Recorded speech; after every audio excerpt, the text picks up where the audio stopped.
from my bed to the floor. 5, 6, 7, 8. Will today be rough or will today be great? 9, 10, 11, 12. Lately I've been going through hell. 13, 14, 15, 16. Today's the day. Are you coming? Are you sick of being normal? I'm sick of being average. I'm sick of being mortal. I'm about to be a savage. I see a lot of things that I want, I will have them. I got a new mindset that I just established. I'll march through the cold with the nails on the pavement. I'll shovel that coal just to get out the basement. My story will be told, helping others make changes. I'll be so bold, they will watch in amazement. Am I gonna face it? Am I gonna chase it? Am I gonna start or will I keep waiting? Time is limited, quickly fading. Get my mind right, it's my time to take it. Am I gonna face it? Am I gonna chase it? Am I gonna start or will I keep waiting? Time is limited, quickly fading. Get my mind right, it's my time to take it.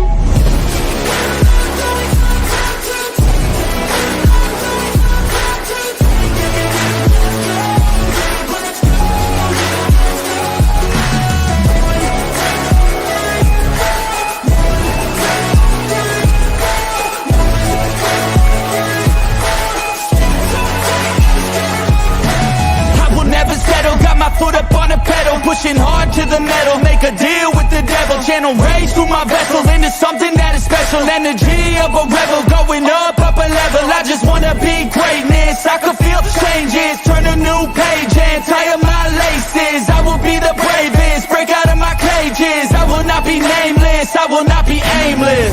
Am I gonna chase it? Am I gonna start or will I keep waiting? Time is limited, quickly fading. Get my mind right, it's my time to take it. Am I gonna face it? Am I gonna chase it? Am I gonna start or will I keep waiting? Time is limited, quickly fading. Get my mind right, it's my time to take it.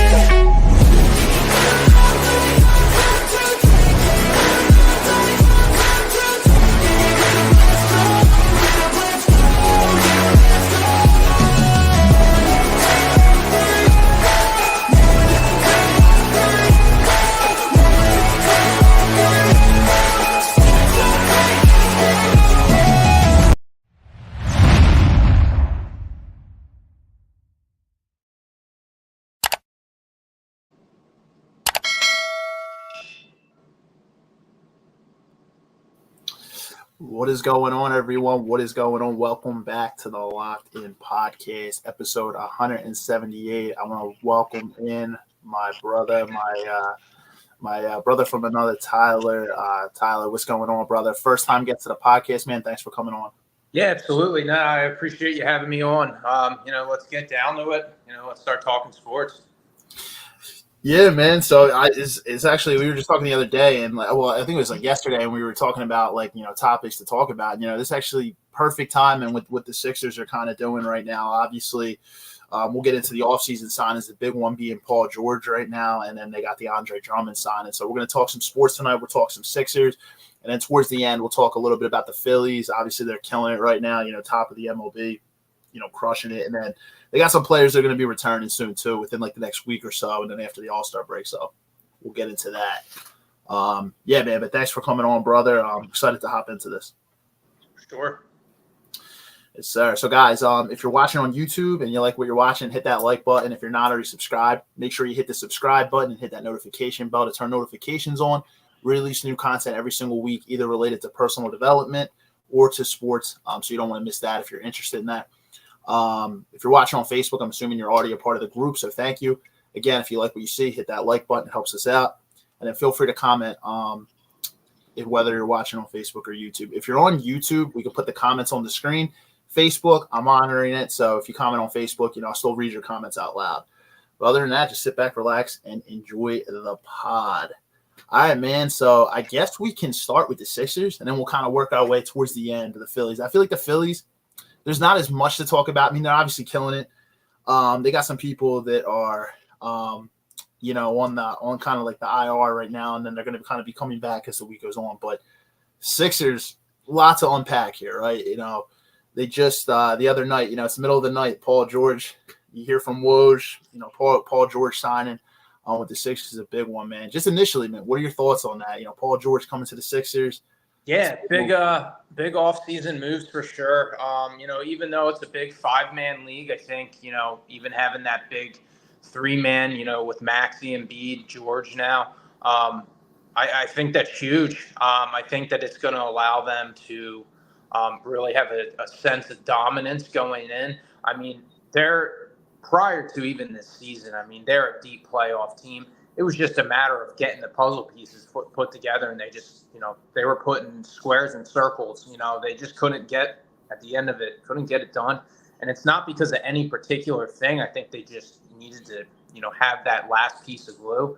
We'll see. Paul George has been in a position before where, he kind of was, put up on a pedestal. Is he going to be able to, still kind of ride that wave? Is he washed up? I guess, that's kind of the big question. I think coming into Philly's going to let you know if you are. That's the one beautiful thing about Philly. You don't get too many screw-ups when you're in there. But even Dwight Howard made a comment. I don't know if you saw it. It was on some social media platform, essentially posting something about jokingly wanting to come back. Obviously, we got that big man that locked it down. So, clearly the Sixers are, big presence in the league. Maxey signing that big 5-year, I think it was like $204 million extension. Huge, absolutely huge. Yeah, kid deserves every single bit of it. Such a hard worker, and you're right, Philly. Like, we let you hear it. Like, it's all love, though. You put in the work here.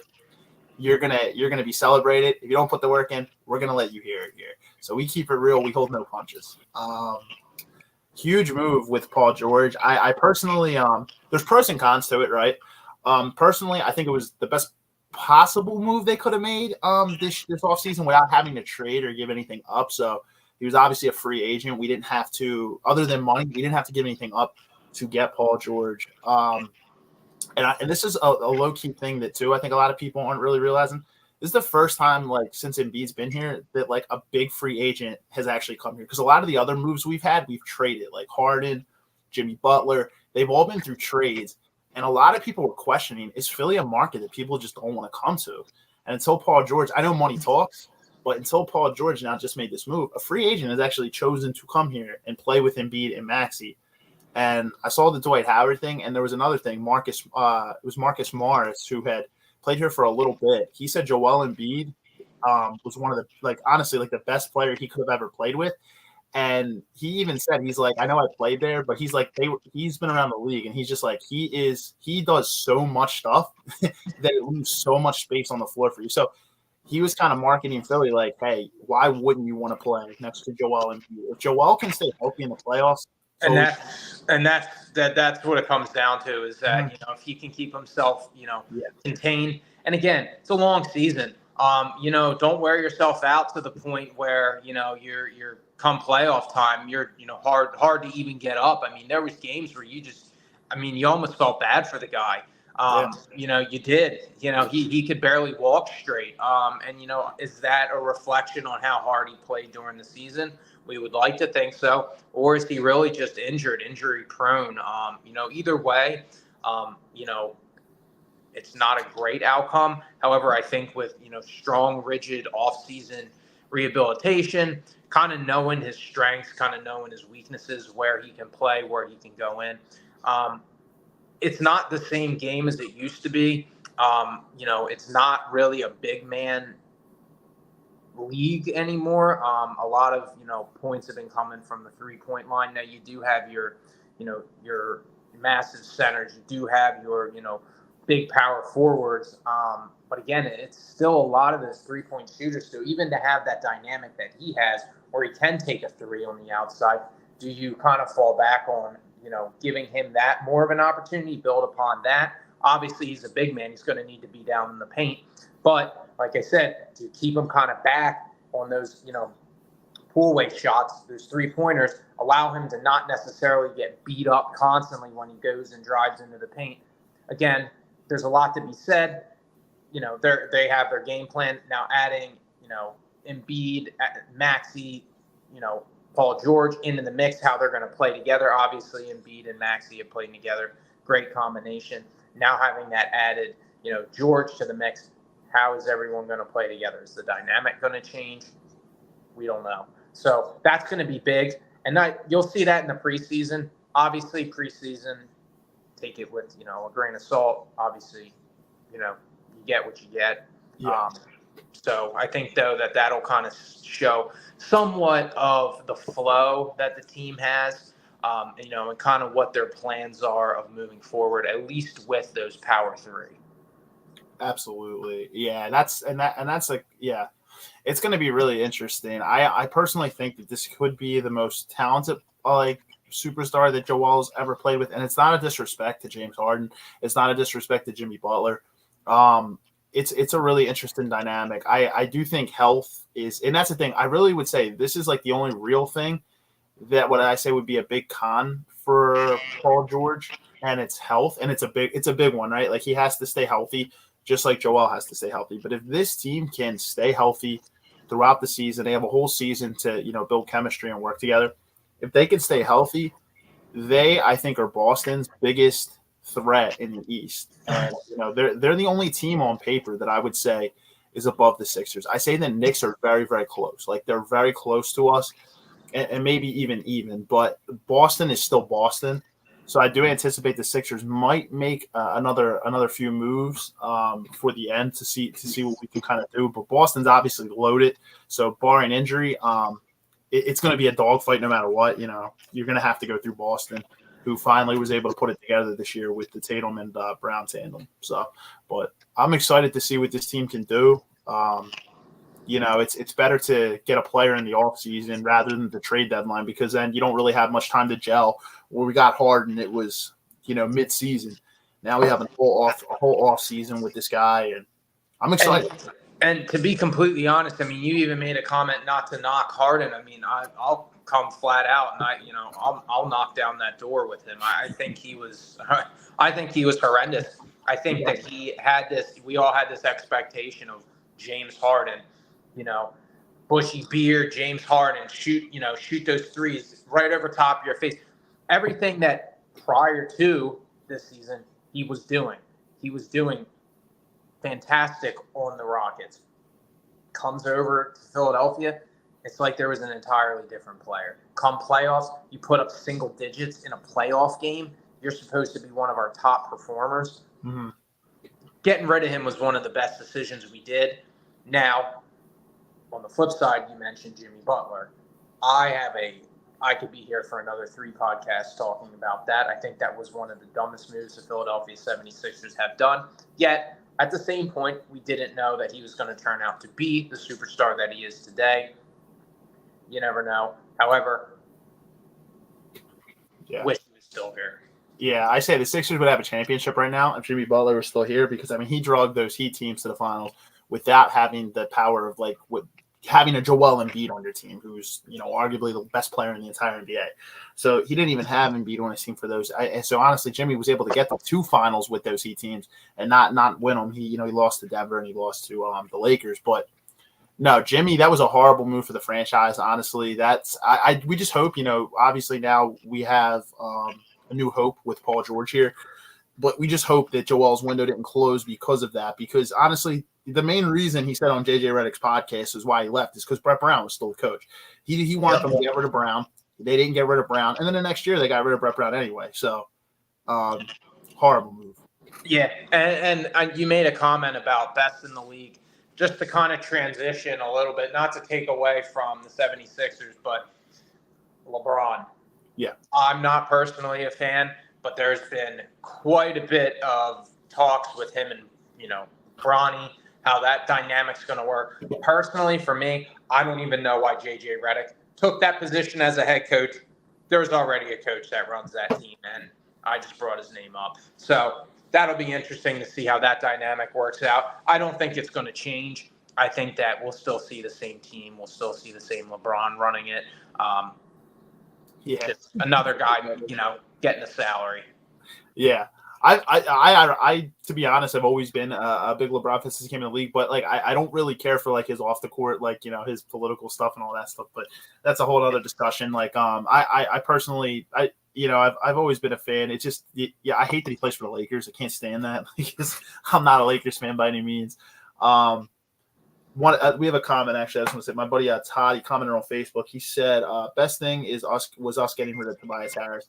So I mean I agree. Toby had to go. Tobias was just overpaid for what his skill set was. I mean, to be honest, that was a panic move by the Sixers. They overpaid him because Jimmy left.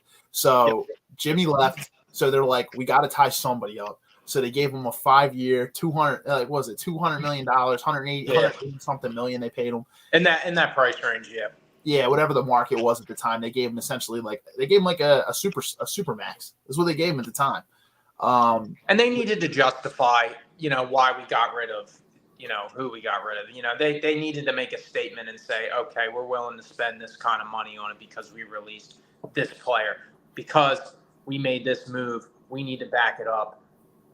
Yeah. Obviously, that fell through. Yeah. I see like a lot of things completely off the record, like going around. Like people were saying, like I've seen people say this, but a lot of people I don't think really understand the situation are like, oh, I can't believe we took who was it? Fultz over Tatum and Ben Simmons over Brown. I was like, number one at the time, Ben Simmons was considered like he was supposed to be like the next LeBron. Like his skill set, Ben Simmons was the best rated one in the draft. I don't think anybody would have at that time taken Jaylen Brown over Ben Simmons. And the Tatum one with Fultz, Boston traded up. We traded up and got the one from Boston. But there's always been like something known behind the scenes that Boston definitely had an agreement with the Sixers that if the Sixers were going to take Tatum, Boston doesn't do that deal with the Sixers. So there's always like secret like type of deals that go on behind the scenes. And it's been a known thing through sources of the NBA that like Boston's not giving you that number one seed because they were taking Tatum the entire time. They knew the Sixers wanted Fultz. So to hop the Lakers at the 2, they did that deal with the Sixers. And yeah, I was like, they don't do that deal with us. So I don't think there's any way we could have possibly got Tatum.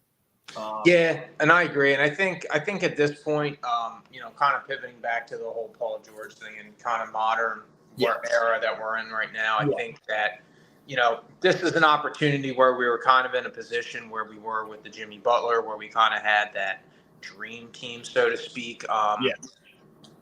We truly now have a dream team. I think with the players that are out there, Maxey personally, I think should be running that team. That's just my opinion.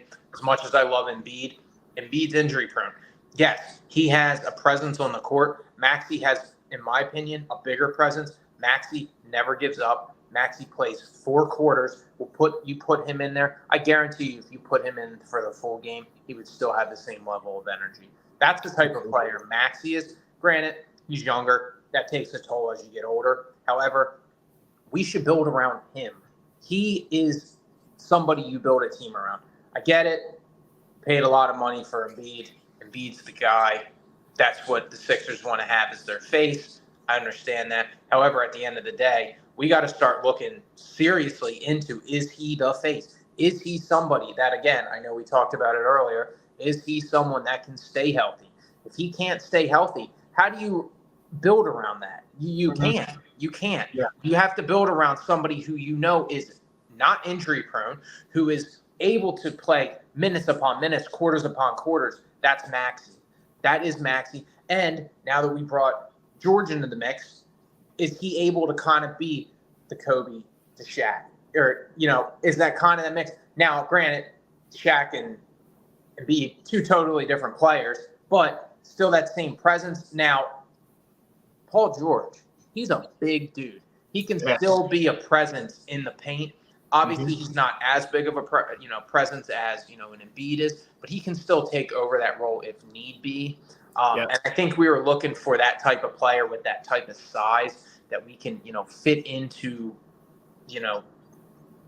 that mix that we are kind of trying to figure out, that I think was the missing puzzle piece. We never know. We'll find out. But man, this season's looking like there could be a lot that happens. At least bare minimum second round of the playoffs. I'm calling it now. If they don't go past the second round in the playoffs, bust.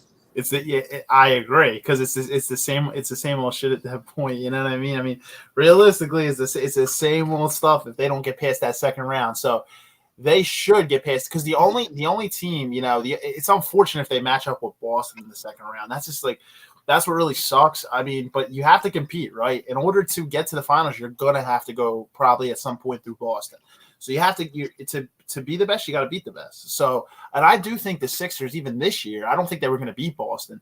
But if Embiid was healthy, I would have said the Sixers would have given Boston their best run. I don't think that they would have beaten the Sixers in 5 games. You see how Boston ran through the NBA. I don't think that happens. I agree. There's a lot to be excited about this year.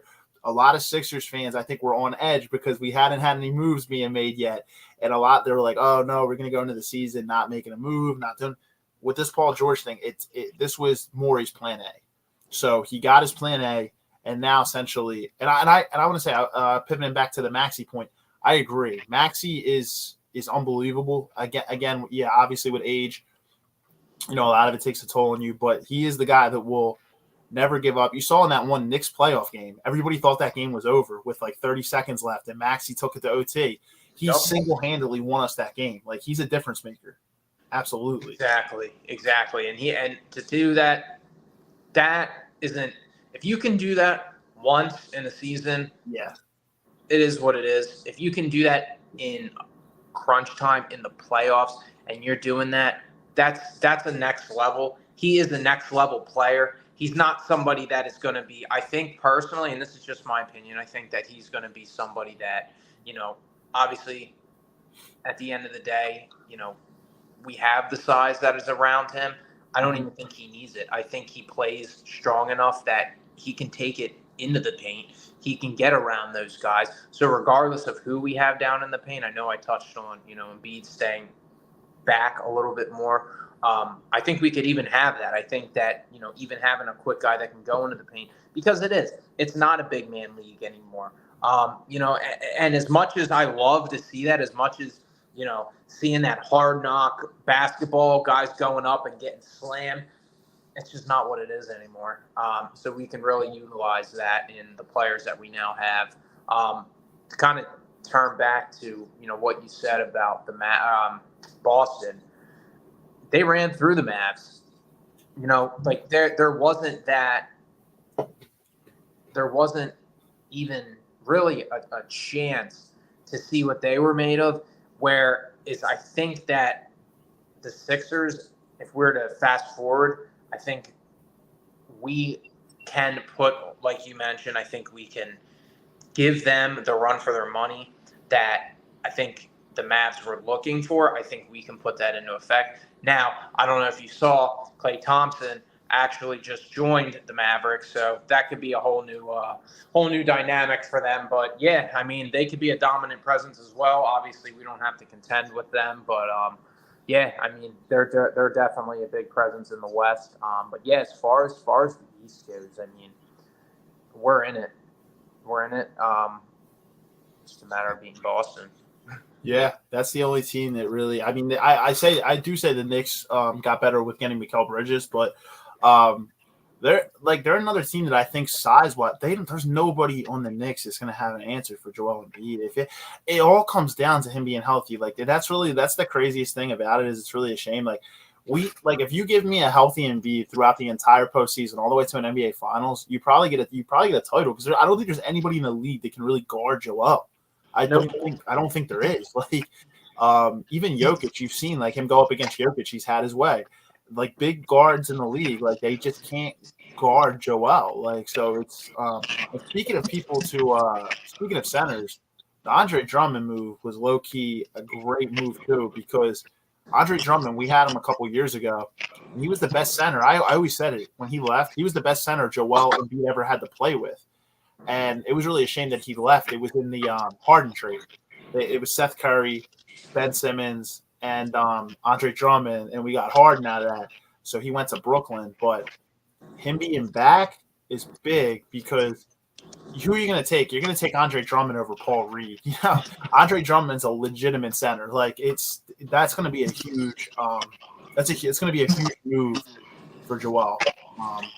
Yeah, and not that I even think that he would remotely be able to compete with him. We signed Eric Gordon. I don't know if you saw that or not. To me, I don't think that was a smart move. Again, nothing crazy. It was a 1-year deal, but he's not touching. He's not seeing that, that court anywhere remotely close to what, we've got Embiid. We've got a big man. There's no need. Yeah, agreed. Yeah, the Eric Gordon move was a weird one to me. I was actually just telling my brother about that. They got him for really, really low money, like almost nothing. The only thing I say, though, I don't even really care that it's like low money. I think it's more so he takes up a roster spot. Yeah, we don't need a guard. Yeah, it's more stuff. I agree with that. I really was kind of confused in that move. We can still re-sign Buddy Hield, and to be honest, I wouldn't even have even said that. But the only thing was, in that final game of the season last year, he did finally he was afraid of the moment. It looked like when he first came in the first 2 series. Well, the first series, the only series we played was against the Knicks, but he looked scared. So they actually took him out for a couple games. But people fail to realize, even though Buddy Hield's been in the league for a while, that was his first time ever playing in the playoffs. But in that final game where we were eliminated, he started hitting a bunch of threes. Like, he got hot. So that was the only thing that I would say the turning point. I'm like, okay, he found his stroke eventually. So he may be, depending on what the market is and who's really out there at a certain point. I would have loved to get Clay, but obviously Clay went to the Mavs. Yeah. He might be worth re-signing Buddy Hield. So we'll see. Paul George is obviously on paper the only real threat to the Sixers. They even had the odds for the NBA championship next year, and I think ESPN's odds had the Sixers and the Nuggets tied. I think it was plus 800, and Boston was number 1 at plus 300. Other than that, we're right there. If you look at this team, the way they're constructed, the biggest factor is health. This team can stay healthy. They can. I think they can go up against anybody. Yeah, Speaking of health, it kind of ties into the Phillies. I know we were kind of jumping into them. I don't know if you're ready or not for that, but yeah, sure. Yeah, definitely injuries, kind of transitioning. I don't even want to say it's hurting the Phillies because it's not. If anything, they're kind of still riding that wave. Trey Turner, obviously, having to undergo the surgery. That's big. Still been doing really good without him. The 3 though, that really the Real Muto, Schwarber, Harper. Obviously, those are something that are impactful. The knee injury to Real Muto, that sucks. It's something that though, he'll get through. He'll bounce back. Schwarber, same thing with Bryce. They're going to come back probably before the All-Star break. We should be seeing them probably July 9th, 10th. That's what they're looking at, yeah. Should kind of be around that time. Depends, though. Obviously, those are big hitters. But honestly, the Phillies are in a good spot. The first time that we're, been in the league, first place, that's huge. We don't really see that too often. Even last season, the Phils kind of had that, I don't want to say come from behind, but really just where that showed that Broad Street bully mentality of not necessarily starting out as the best in the league. So I don't want to say it concerns me, but it is a little bit worrisome, when they're coming out of the gate as hot as they are. When do they hit that wall? Does that wall come mid-season where they get over it? Does that wall come at the very end of the season? God forbid, does that wall come in the playoffs? It's going to happen. It's just when. Yeah. If you're going to hit it, I'd say not too far from now would be a good time to have it, because you don't really want it towards late September, and you definitely don't want it in the postseason. But I agree. The Phillies have just looked absolutely fantastic. And good news is, Bryce and Schwarber, like you were saying, they look to come back around July 9th, they were saying, or July 10th. So around that time. So they'll be back within a week or so, hopefully, that's what they're projected. And then JT's projected, right on the other side of the All-Star break. So that's a big one, losing JT. And they've been able to kind of weather the storm. I thought that one was going to be big because anytime you lose a catcher, that's big, especially when you don't Stubbs is okay. I mean, but he's not a starter on any team. So it's no real Muto. And again, I mean, I think, and this is not many people probably realize to the the extent of what this does. Our relief pitching for a while really was faltering. Not per se this season, but having Luis Ortiz, big reliever, having to go and get Tommy John surgery. Really didn't play too many games in the majors. Really came up from the minors a lot, but even when he played, he played around 14 games in the majors. Had like a little bit above a 3.0 ERA, maybe a little bit higher than that. I was reading somewhere that he had around 16, 17 strikeouts and 19 innings pitched. I mean, this guy's a solid closer. People don't realize that, Tommy John surgery, that can seriously put, a whole new dynamic on a pitcher. I mean, is that something where you come out next season and, you're throwing half the speed that you were because just out of, nerves, you see that and guys fall apart and, to not have that one other guy. Now, pitchers, hands down, Ranger Suarez. I will take him any day, 10 out of 10 days a week, twice on Sunday. Personally, my favorite on the team, hands down. Yeah, he's a stud, dude. Absolute stud. So I think we definitely have pitching. It's gotten significantly better over the years. I think we're continuing to just increase with our pitching and our bullpen. I mean, Phillies are looking good all around. I don't really see any, issues, with really any facets that they have. Even without those three guys, Harper, Schwarber, Realmuto, even Trey Turner. The guys that have stepped in have stepped up big time. They showed that they can hang in there. They came to play. And I think just having back all those guys, I think is just going to even put a fire underneath Philly's asses.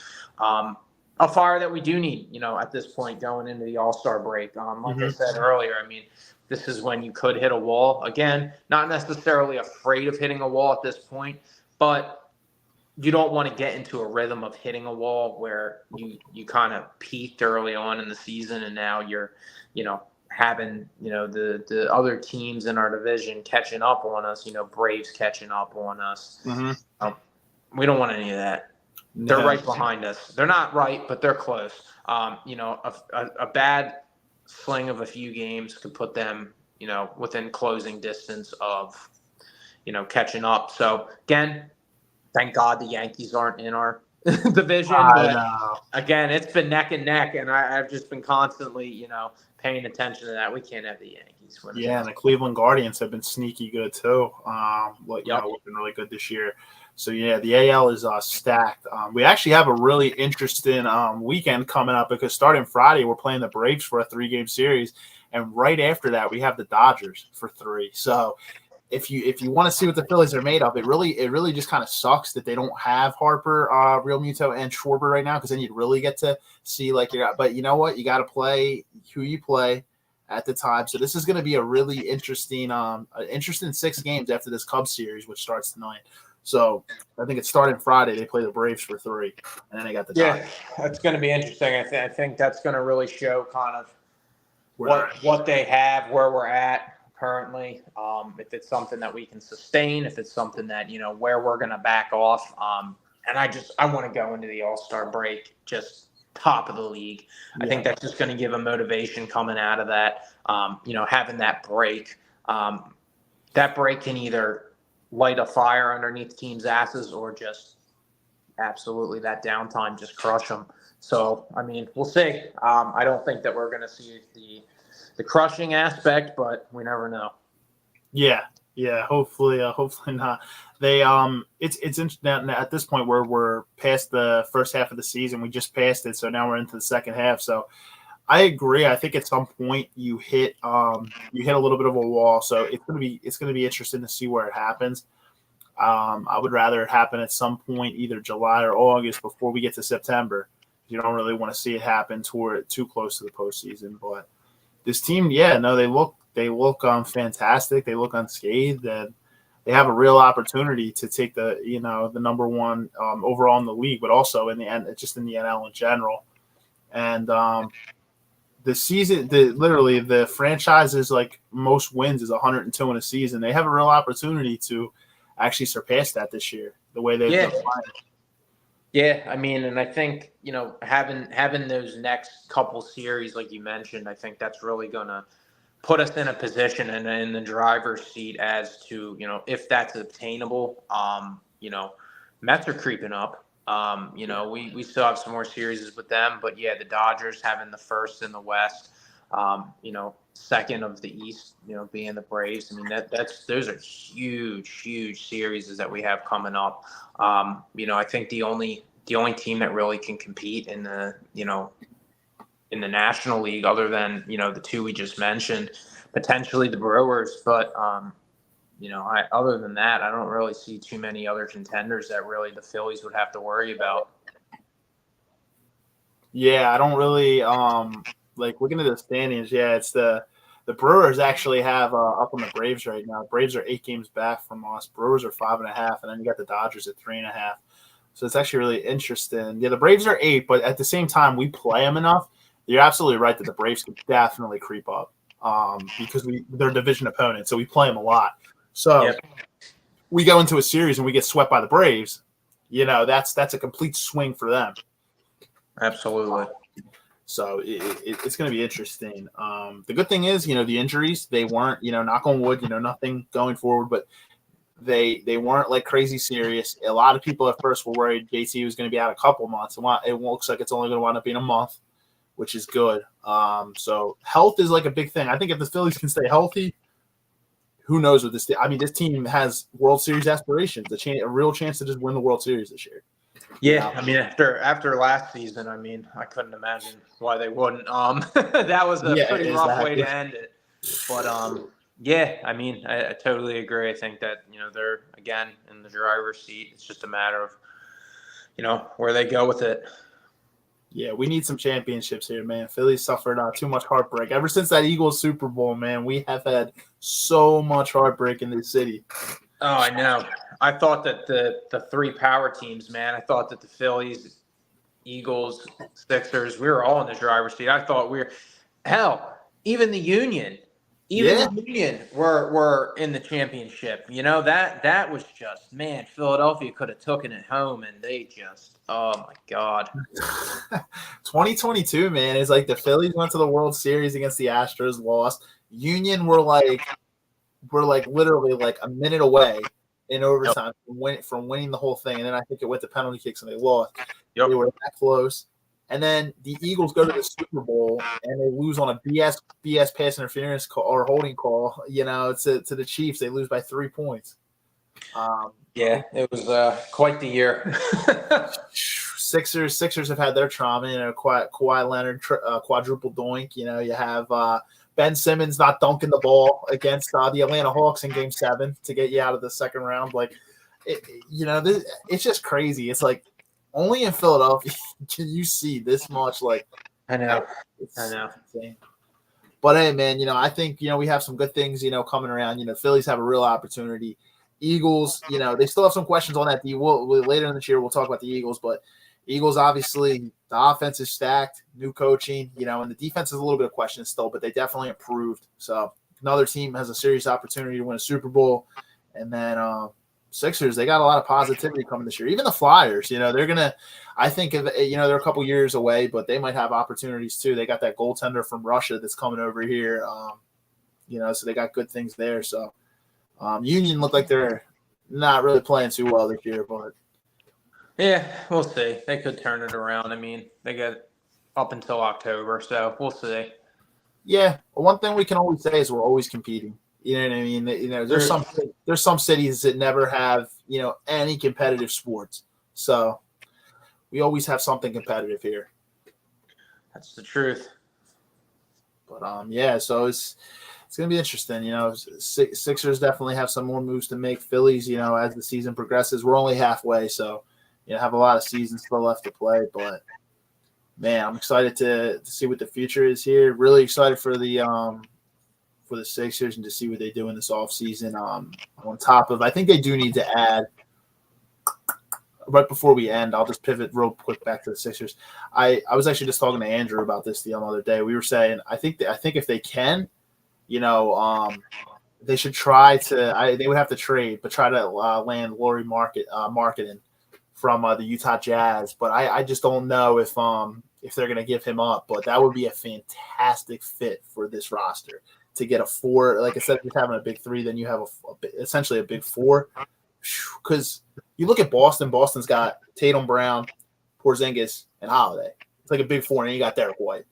I think they do. I think they should if they can. We'll see what they can do. They're going to have to trade at this point probably for a 4th piece. But if they don't have to give up too much, try to add a 4th piece. Yeah, no, I agree. And it's like I said, I mean, it's definitely a big 5. But even if we could get a big 4, that's still competing. Exactly. So we'll see. I mean, hey, we got the whole offseason look at game 2 for the Phillies, whole second half. I guess man, we can probably wrap up there, man. We went right through the Sixers, went right to the Phillies. And then, as we do like sports ones, I'll try to get Andrew on when we do like the Eagles as we're kind of going later into the season. Maybe we'll talk some Phillies too as they're getting closer to like the postseason and stuff. So if you ever want to come back on, man, maybe we can get like a whole. A lot of times for the sports ones, we get like a whole panel. So yeah, absolutely, for sure.